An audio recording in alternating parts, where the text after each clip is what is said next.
Le dialogue entre Jésus et le jeune homme riche se poursuit, d'une certaine manière, dans toute la période de l'histoire et encore aujourd'hui. La question « Maître, que dois-je faire de bon pour obtenir la vie éternelle ?» naît dans le cœur de tout homme, et c'est toujours le Christ, et lui seul, qui donne la réponse intégrale et finale.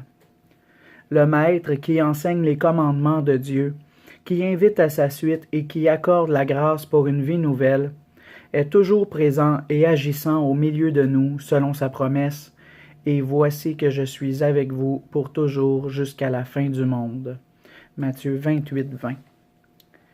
La présence du Christ aux hommes de tous les temps se réalise dans son corps qui est l'Église. Pour cela, le Seigneur a promis à ses disciples l'Esprit Saint, qui leur rappellerait et leur ferait comprendre ses commandements, et qui serait le principe et la source d'une vie nouvelle dans le monde. Donné par Dieu dans l'Ancienne Alliance et parvenu à la perfection dans la Nouvelle et Éternelle Alliance, en la personne même du Fils de Dieu fait homme, les prescriptions morales doivent être fidèlement conservées et actualisées en permanence dans les différentes cultures tout au long de l'histoire. La charge de leur interprétation a été confiée par Jésus aux apôtres et à leurs successeurs, assistés spécialement par l'Esprit de vérité. « Qui vous écoute, m'écoute », dit-il en Luc 10, 16. Avec la lumière et avec la force de l'Esprit, les apôtres ont accompli la mission de prêcher l'Évangile et de montrer la voie du Seigneur, en enseignant avant tout à suivre et à imiter le Christ. Pour moi, vivre, c'est le Christ, dit saint Paul dans sa lettre aux Philippiens, chapitre 1, verset 21. Numéro 26. Dans la catéchèse morale des apôtres, parallèlement aux exhortations et aux indications relatives au contexte historique et culturel, se trouve un enseignement éthique avec des normes précises de comportement. Cela apparaît aussi dans leurs lettres, qui contiennent l'interprétation guidée par l'Esprit Saint des préceptes du Seigneur à vivre dans les différentes situations culturelles.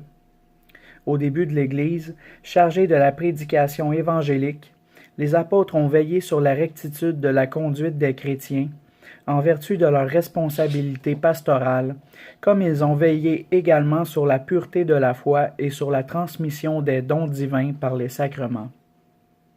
Les premiers chrétiens, issus du peuple juif ou d'autres nations, se différenciaient des païens non seulement par leur foi et par leur liturgie, mais aussi par le témoignage de leur conduite morale, inspirée par la loi nouvelle.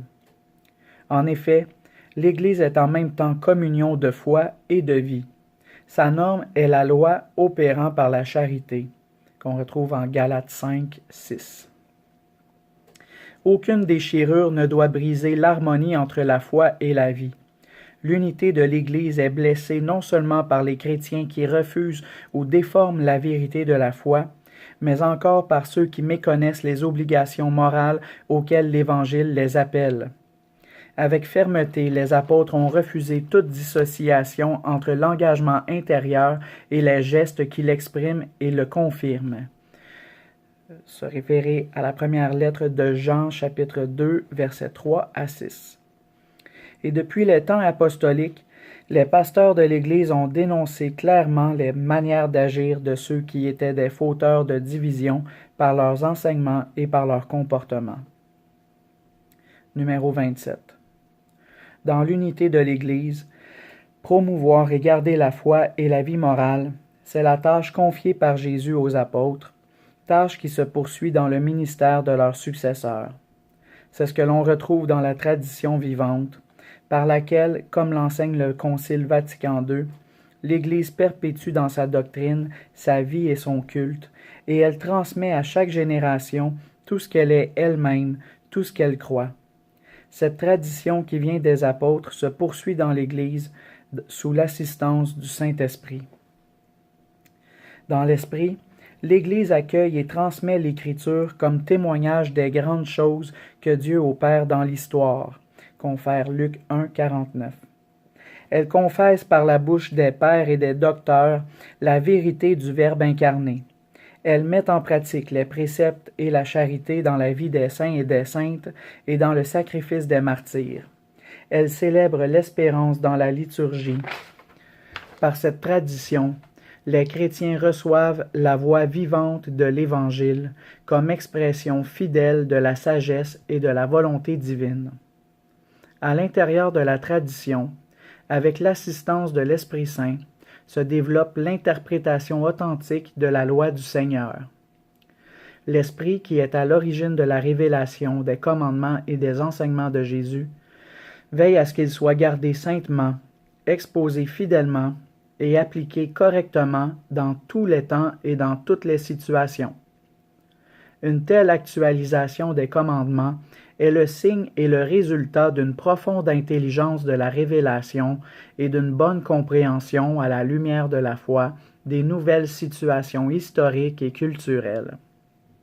Cependant, elle ne peut que confirmer la validité permanente de la révélation et s'inscrire dans le sillage de l'interprétation qu'en donne la grande tradition de l'Église par son enseignement et par sa vie, tradition dont témoignent la doctrine des pères, la vie des saints, la liturgie de l'Église et l'enseignement du magistère. En particulier, comme l'affirme le Concile, la charge d'interpréter de façon authentique la parole de Dieu, écrite ou transmise, a été confiée au seul magistère vivant de l'Église, dont l'autorité s'exerce au nom de Jésus-Christ. Ainsi, l'Église, dans sa vie et dans son enseignement, se présente comme colonne et support de la vérité, et aussi de la vérité dans l'agir moral.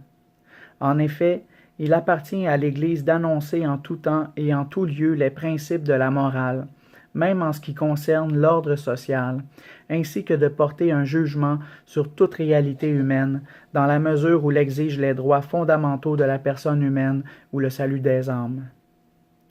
Précisément sur les questions qui font l'objet aujourd'hui du débat moral et autour desquelles se sont développées de nouvelles tendances et de nouvelles théories, le magistère, dans la fidélité à Jésus-Christ et dans la continuité de la tradition de l'Église, estime qu'il est de son devoir urgent de proposer son discernement et son enseignement afin d'aider l'homme sur le chemin vers la liberté et vers la vérité.